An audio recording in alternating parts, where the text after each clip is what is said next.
I'm willing to put my life on the line to defend this country. My name's Sergeant Charles Dyer. I'm an oath keeper. I'm with 1st Light Armored Reconnaissance Battalion out of Camp Pendleton, California. I absolutely could not, I can't imagine that we're living in the times where I have to worry about having to confiscate the weapons from the American people. Is that freedom? It's absolutely not freedom. That I have to worry that we're going to quarantine a city for the purposes of keeping them there hostage, like Katrina? Absolutely not. That's not freedom in any way that you can think of it. I'm almost speechless whenever I try to talk about this because I can't imagine that we're living in this kind of time. It really bothers me. Absolutely. P.O.W, I suppose, as any young Marine would. I'm actually very new to the resistance movement. I've probably only been awake with the situation for maybe the last year or so. Targets. The Patriot movement is basically consisting of all kinds of different organizations all across the United States. You're looking at militias, or maybe American Resistance Movement, the umbrella organization. You may have the Ohio militia or Michigan militia or whatever militias all over the place. Citizens militias like in San Diego. They're all under the Patriot movement, and we're trying to take back this republic and restore this republic like it's supposed to be, what it was intended by our founders. We're here to meet GSB America from YouTube. His name's, well, I guess probably shouldn't say his name, huh? GSB America from YouTube.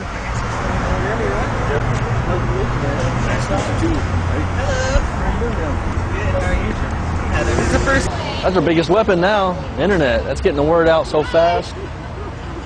I think that's where I probably woke up at and watched stuff on the net. And if even a quarter of the stuff you read is true, then we've got problems. Just the stuff that you can prove is, we know we have problems with the globalization. Them saying they want a new world order. They want, a global government. They want everything to be under one law, You start delving into some of this stuff, and it's not hard to get on a path to just, I don't know, it makes you crazy, learning all the crap that happens in this country. I don't understand what's going on. We've got to wake the people up to realize that our country is just going down the tubes, and our government is doing it. I see if something is not done very quickly to stop Obama and Pelosi and everything else going on, I can guarantee you we're going to be in a civil war in a very short time. But I will fight.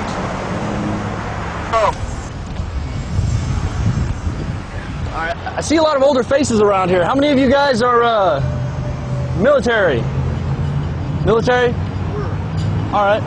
Oath Keepers, that's the organization that I'm a part of, and we try to touch out to active and former military and law enforcement, anybody who's taken an oath to defend the Constitution.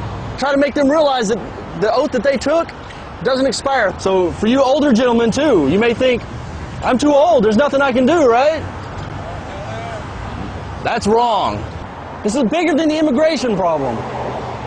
Right now, the United States government and governments all over the world are trying to bring in globalization. I don't know if any of you have ever heard the term New World Order. They're trying to bring in the New World Order and destroy our sovereignty. That means that they are the domestic enemy that I swore to defend and fight against to defend my Constitution. And I'm willing to put my life on the line to defend this country. And I'm asking that anybody who's taken the oath to do the same, and it doesn't matter your age.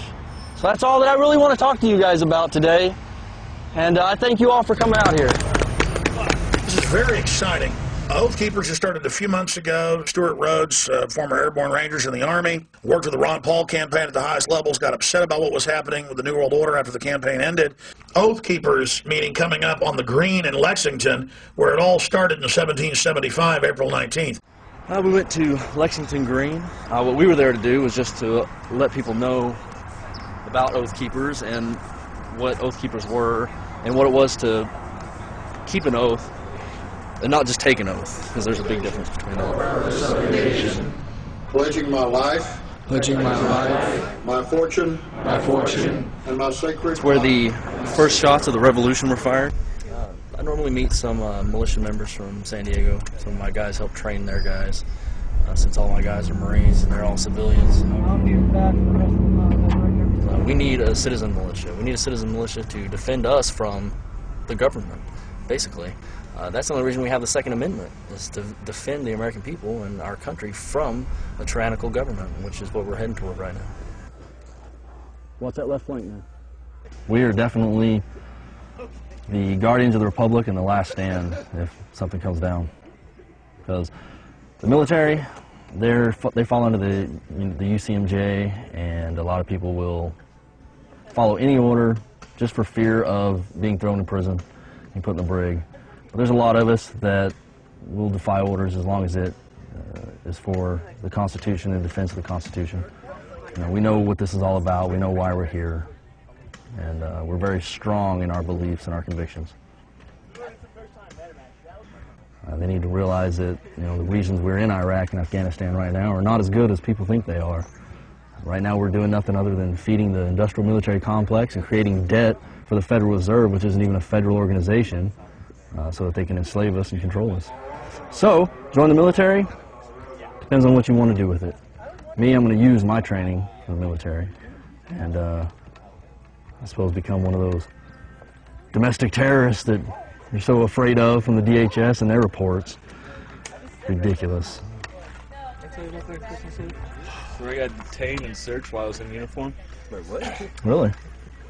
Class A service uniform. 2 ribbons on my breast. I freaking shooting badge and all. Got detained.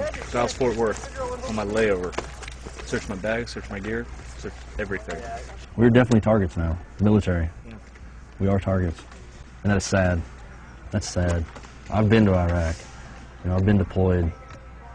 I've got nothing but the strongest feelings for my country.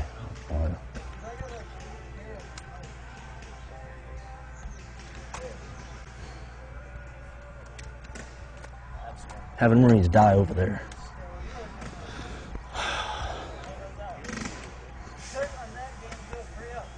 And then we come home, and those bastards want to talk about how we're domestic terrorists and a threat to this country. It makes me so angry. It just saddens me to think that we come back and we're treated like that by our government. You know, I've got one of my Marines right here being detained for hours because he's in uniform trying to get into the metal detectors in an airport. It's ridiculous. Ridiculous. Things have to change. It can't go on like this. Something has to be done. What course of action you plan on taking in this? But I can tell you for myself, give me liberty or give me death.